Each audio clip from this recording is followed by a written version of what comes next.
Hi and welcome to TMusic. I'm sat here with Lisa, and I know this has nothing to do with music as such, but as you saw with Headstock at the King's Head in Mapplewell, people are raising money for the Tiny Arts Appeal to build a new unit, special baby care unit, and I'm sat here with Lisa, who's part of the charity.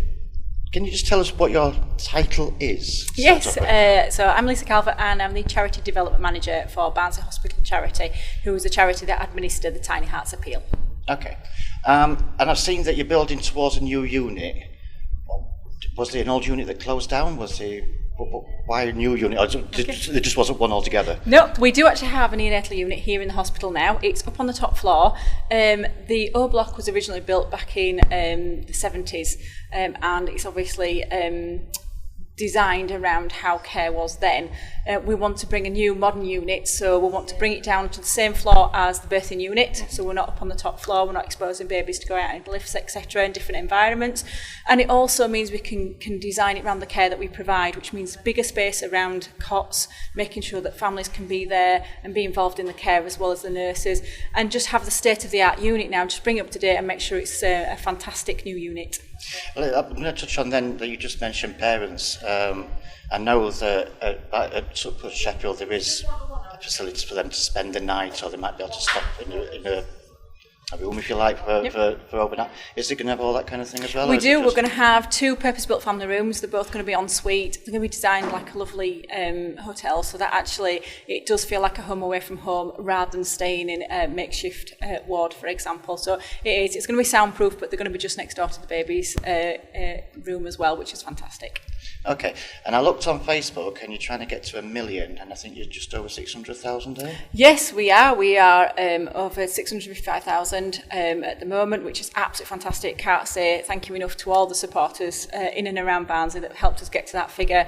We're aiming to get to 1 million, which will help us get the whole unit sorted. We're nearly there with the unit. A huge part of that money has gone towards the build, which is also we've had investment from the hospital and from the trust, etc. But it's just trying to get those fantastic super duper new incubators. The ones that we've got are fantastic and they do work, but it's like when you move into a new house, we want all new.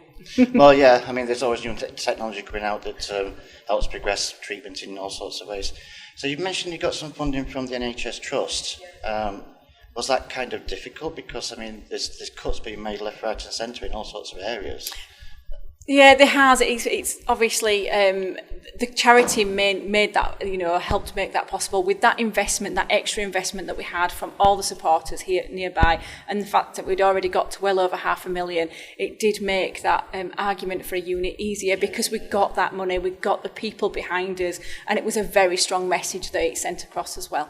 So you say it helped make the argument for having the new unit.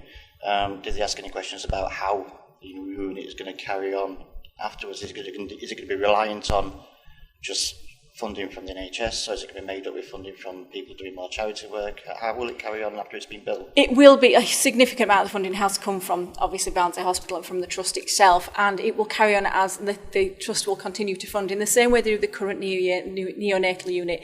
The money from the charity is literally to support the relocation and development of the new unit, not the ongoing cost. The ongoing cost will be covered by the Trust in the same way that the current unit already has that backing, and is supported by the Trust now. And so how many incubators are you going to have? How many people can you fit onto this ward? I can't remember the exact number of beds. I'm sorry, you've caught me on the hop a little bit there. But it is actually the same number of beds. There has been a study done to check how many beds we need. So although it's a bigger unit, the space has been used better to have premiums around the incubators. It's been shown that we don't need any more beds than the ones we've got. It's just making sure that the unit is smarter, works better, is newer, and is state-of-the-art and resilient. Okay, so I've seen a few bits on Facebook.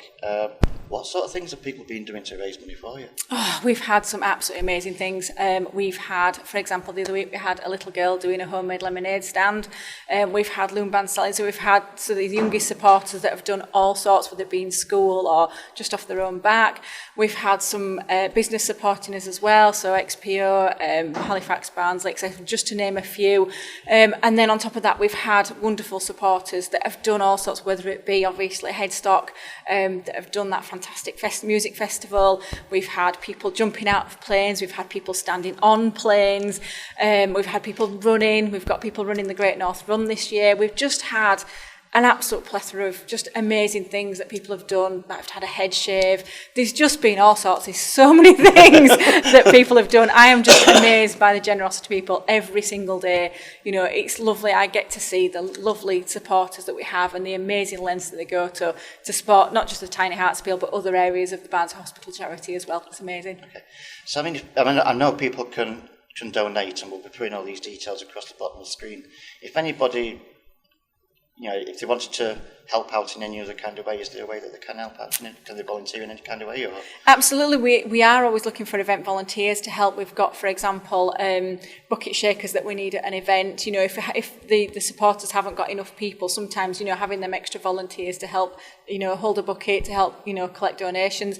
The collection buckets that you see out and about, the penny tubs, again, if we've got people that are able to volunteer to help, you know, put more out there and help collect the ones we've got out in the community, again, it's something else that the community can do other than fundraising. And please just get in touch with us here at the charity, whether it's fundraising or volunteering, just please give us a shout. And so, I mean, we're going to put details in. Did you go talk to you direct, or the number go through to you? Yeah, so there's either myself or my colleague Emily in the office. We're only a small charity, there's just the two of us.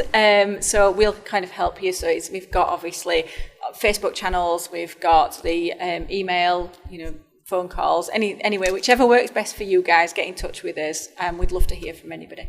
Well, that's great. Thank you very much, Lisa, for inviting us to come. And so all the details that you want to donate or do you want to volunteer will be at the bottom of the screen.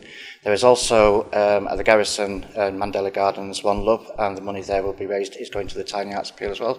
So I recommend going there and supporting them. If you see any buckets, whatever change you've got, whatever money you're willing to give, please, please, please put it in them buckets. Catch you next time.